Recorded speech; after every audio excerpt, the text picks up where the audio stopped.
உங்களுக்கு நிம்மதி உண்டாகுவதாக. தேவனுடைய இரக்கங்கள் அதிகமாவதாக.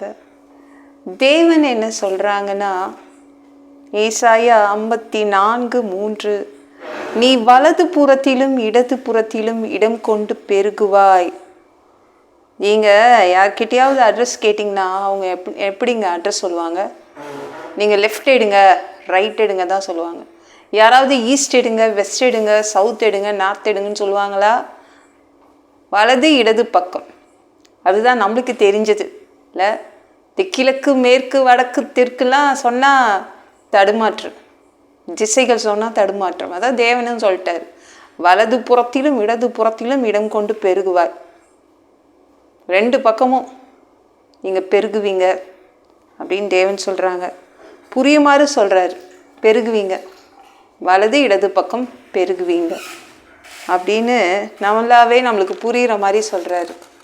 இதுதான் இந்த இடத்துல மட்டும்தான் பெருகுவீங்கன்னு கிடையாது, எல்லா இடத்துலையும் உங்களுக்கு முன்னேற்றம் இருக்கும் அப்படின்னு தேவன் சொல்கிறாங்க. உங்களை தனியாக விட்டு நீ பெருகு முன்னேறுன்னு சொல்லலை, அவர் கூட வந்து உதவி செய்து உங்களை பெரிய ஆளாக ஆக்குவார். நீங்கள் பெருகுவீங்க, உங்ககிட்ட ஒரு நல்ல முன்னேற்றம் இருக்கும். என்னங்க முன்னேறதுக்கு எந்த அறிகுறியும் இல்லைங்க என்கிட்ட. ஏதாவது அறிகுறி இருக்கணும்ல. இப்போ நான் முன்னேறேன்னா ஏதாவது அறிகுறியா? அது கொஞ்சம் தூரம் தான் நான் முன்னேறிடுவேன், அது மாதிரிலாம் எந்த அறிகுறியும் கிடையாது அப்படின்றீங்களா? என்னென்னா, இப்போ நம்மளுக்கு ஏன் அது மாதிரி தோணுதுன்னா, நம்ம நான் பார்க்குற வேலை அப்படி, ஐயோ நான் தொழில் செய்கிறேனே அந்த தொழில் அப்படி, நான் படித்த படிப்பு அப்படி, அதனால் நான் முன்னேற முடியாது அப்படின்னு கவலைப்படுறீங்களே. ஆனால் தேவன் தான் உங்களை பெருக வைப்பார். முன்னேறது நீங்கள் தனியாக பெருக போகிறதில்ல, தனியாக முன்னேற போகிறதில்ல, தேவனுடைய துணையோடு முன்னேறுவீங்க. அவர் அற்புதம் செய்வார், அவர் அதிசயம் செய்திடுவார். அதனால் ஒரு முன்னேற்றம், பெரிய முன்னேற்றம் இருக்கும். நல்லா இருக்குல்ல? தேவன் உதவி செய்திடுவார். அறிகுறியெல்லாம் இல்லாமல் தான் இருக்கும். அப்படி டக்குன்னு ஒரே நாள்லேயே ஒருத்தரை அவரால் உயர்த்த முடியும். சரிங்களா?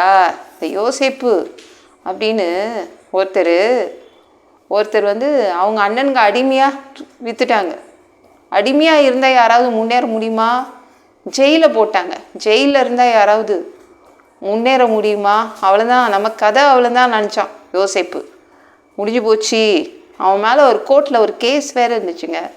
என்ன கேஸ் தெரியுமா? விஐபி மனைவியக்கிட்ட இவன் தப்பாக நடந்துக்க ட்ரை பண்ணான் அப்படின்னு ஒரு கோர்ட்டில் வேறு கேஸ் இருக்குது.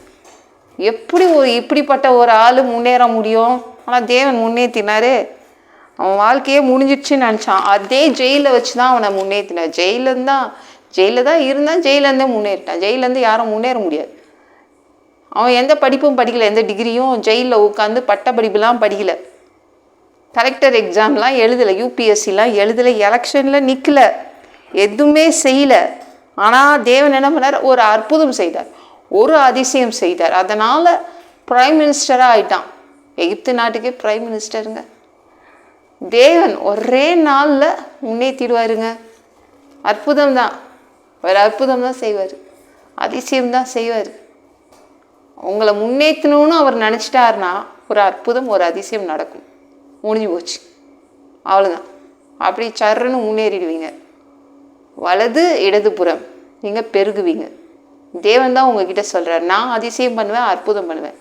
அதனால் உங்ககிட்ட முன்னேற்றம் இருக்கும். இந்த வீடியோ பிடிச்சிருந்துச்சுன்னா மற்றவங்களுக்கு ஷேர் பண்ண மறக்காதீங்க. கர்த்தர் தாமே உங்களை ஆசீர்வதிப்பாராக. ஜெபம் பண்ணலாமா? அன்பு பிதாவே, உங்கள் பிள்ளைங்க உங்கள் பாதத்தில் வந்திருக்காங்கப்பா. சமீரக்கம் செய்யுங்க, இறங்குங்க அப்பா. உங்கள் பிள்ளைங்க கிட்ட ஒரு பெரிய முன்னேற்றம் இருக்கும். எந்த ஒரு அறிகுறியும் இல்லாமல் டக்குன்னு ஒரு முன்னேற்றம் இருக்கும். ஏன்னா நீங்கள் அதிசயம் செய்து, நீங்கள் அற்புதம் செய்து உங்கள் பிள்ளைங்களை முன்னேற்றி விடுவீங்க. எல்லாம் பொல்லாத பிசாசுகள், ஏவல்கள், மந்திரங்கள், தற்கொலை ஆவிகள், பயத்தின் ஆவிகள், பலவீனப்படுத்துகின்ற ஆவிகள் எல்லாம் இயேசு என்ற பெயரினை கொண்டு துரத்துக்கிறேன். ஓடிப்போ. உங்கள் பிள்ளைங்களை ரத்த கோட்டிக்குள் மறைச்சிக்கோங்க. பரிசுத்த ஆவியால் இருப்புங்க. ஞானஸ்நானம் எடுக்கணும், ரட்சிப்பீராக. இயேசுவின் காயப்பட்ட தழும்புகளால் எல்லா வியாதிகளும், எல்லா பலவீனங்களும், கேன்சர் போன்ற வியாதிகளும் சரியாகுவதாக. பா, மனிதனா பிறந்த ஜீவ புஸ்தகத்துல பேர் இருக்கணும்.